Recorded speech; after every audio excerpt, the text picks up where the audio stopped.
On Overdrive today, we take a closer look at Honda's Warrior in the very busy mid-size SUV space, find out what's been added to the KTM 390 Adventure, and know more about India's very first Supercross Racing League. Hello and welcome to Overdrive. I'm Soini Dutt. Honda has finally taken the wraps off its mid-size SUV, the Elevate. And it's about time that they did so because the last SUV they sold in India was the CR-V, which exited the country way back in 2020. Now, bookings will begin next month, but before that, let's take a look at all the details.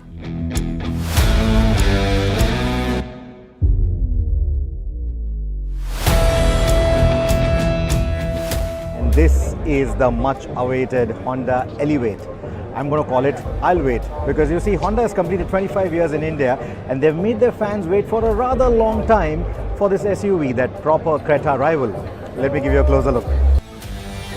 The front end is the most pretty angle for this car, or should I say the most imposing angle, because they've given it a rather upright grille and it's a huge grille.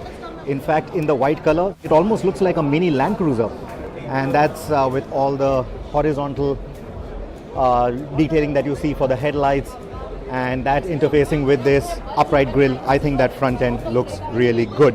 And if we move to the side, it's got 7-inch rims shod with 215 section tires, so that's broader tires, broader rubber than the Honda City.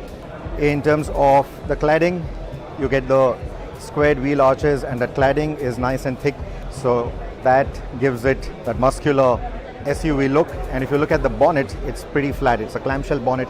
It's pretty flat when you look at the angle, and then when you actually look on top of it, it's got some nice contouring on it. The windscreen is quite sharply raked, not too upright here.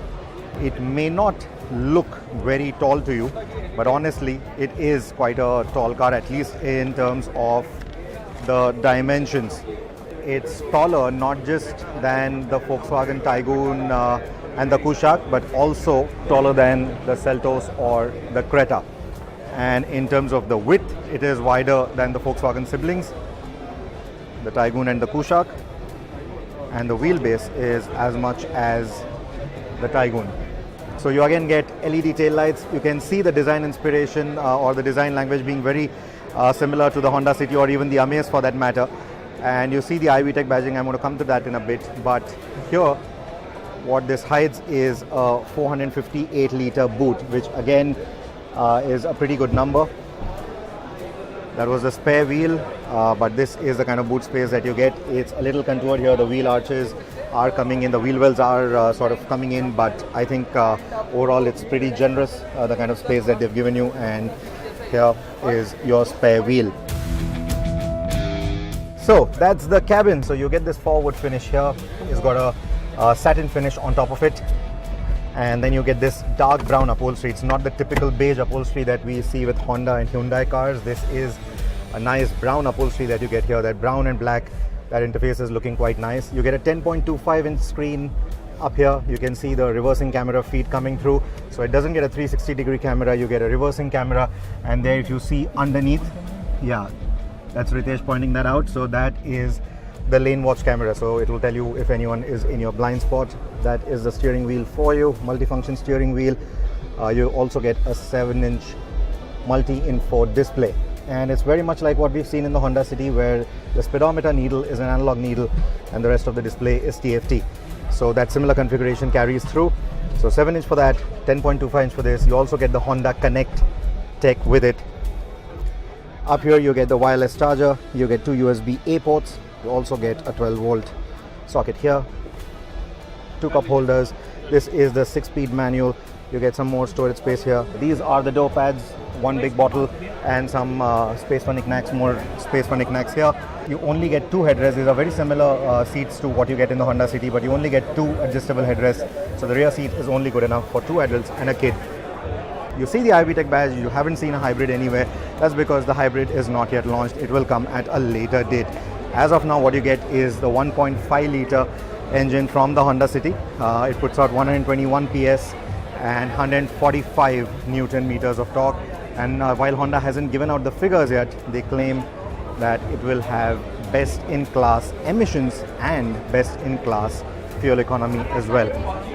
Bookings open in July and the vehicle goes on sale in August. Deliveries will begin around that same time, around the festive season.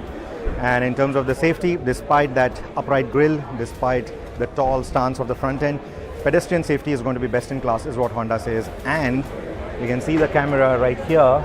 It also comes with the Honda sensing technology. The ADAS functions will come to most of the variants of this car, is what we are told, which tells me that the starting price for this vehicle is going to be slightly on the higher side. And knowing Honda, it's a premium vehicle, so it will have a premium positioning as well. So expect the pricing to be in the zone of the 1-liter engine variants of the Kushaq and the Taigun. It will be around that. And when the hybrid comes out, it will compete with the likes of the Grand Vitara hybrid or the High Rider hybrid. Now this Elevate is a global model for Honda, which means that it will be produced in India, but it will be exported to other parts of the globe, right-hand as well as left-hand drive markets. And this will be followed by the hybrid, like I said, but there'll also be an EV variant that will come out at some point within the next 3 years, is what they are saying. And in terms of the EV, I expect a battery capacity of between 45 to 55 kilowatt hours. Honda has sold 3.9 million vehicles in India in the last 25 years of their existence in our country, and most of it has come on the back of sedans: Accord, Civic, Honda City, of course, Amaze, and there has been the CR-V, of course, but CR-V, BR-V, WR-V, but this is going to be their first proper crossover, and they have big expectations from it, and I think this vehicle will deliver on most of those expectations.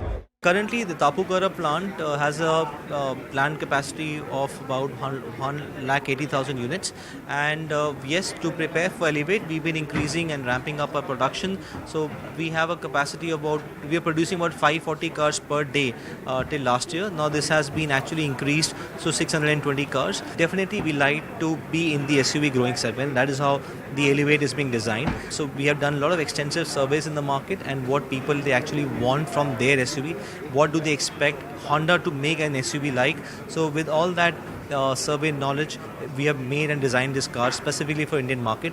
And as you said, this is a global model, but India is a lead country. In other news, Maruti Suzuki has launched the Jimny starting at 12.75 lakh rupees for the manual transmission variant.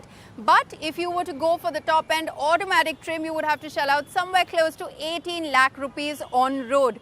Now that becomes a very pricey proposition, but if you're looking for a no frills entry level manual transmission, which turns out to be a very value for money proposition in terms of an off-roader, then you would want to go for the entry level variant of the Jimny.